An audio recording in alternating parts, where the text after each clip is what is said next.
What this course has offered me is support for my beliefs in how best we can teach our children, and also new tools to do that.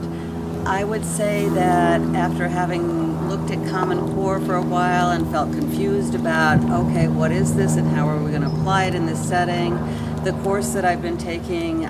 through Arts for Education has allowed me to think about very creative ways in which I can use many of the strategies that will support, many strategies that will actually support Common Core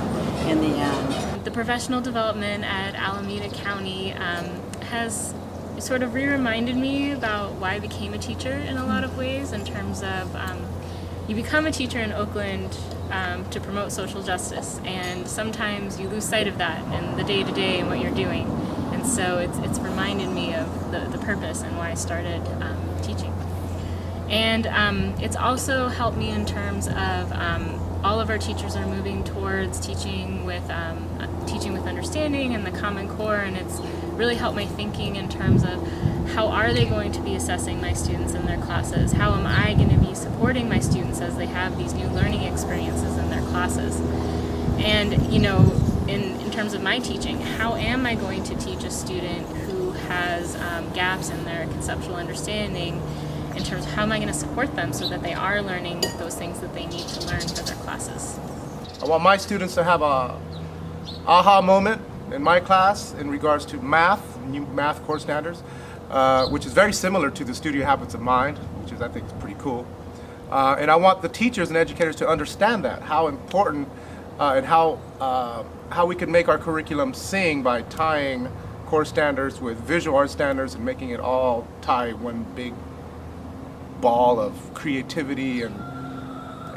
learning. I feel like I almost have fallen upon a secret with ACOE, essentially, right? I mean, I grew up as someone in my professional life in the last 20 years worked as a community organizer and have always done making in the side, and have always known that making and change work actually go together. So when I was in school, I had the opportunity to learn about ACOE and the Integrated Learning Service Program, and I was struck with, like, here's a place that is really thinking about how is art-centered learning having people find the way that they move their intelligence in a way that's thoughtful and authentic, and being able to come here, take use of the frameworks that are here, the Studio Habits of Mind. As a working artist who hadn't been exposed to those ideas, it was like, oh my God, there's language for this? That's fantastic. And it really made me think, this is not just an intellectual home, but it's a community home that's generating new ideas, and really, I think,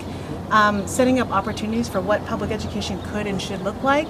particularly for communities of color who are really disenfranchised, I think, in our public school system. The Integrated Learning Service Program of the ACOE is really, I think, a shining light that folks can be surrounded by and invigorated with, and I hope to continue being part of that process.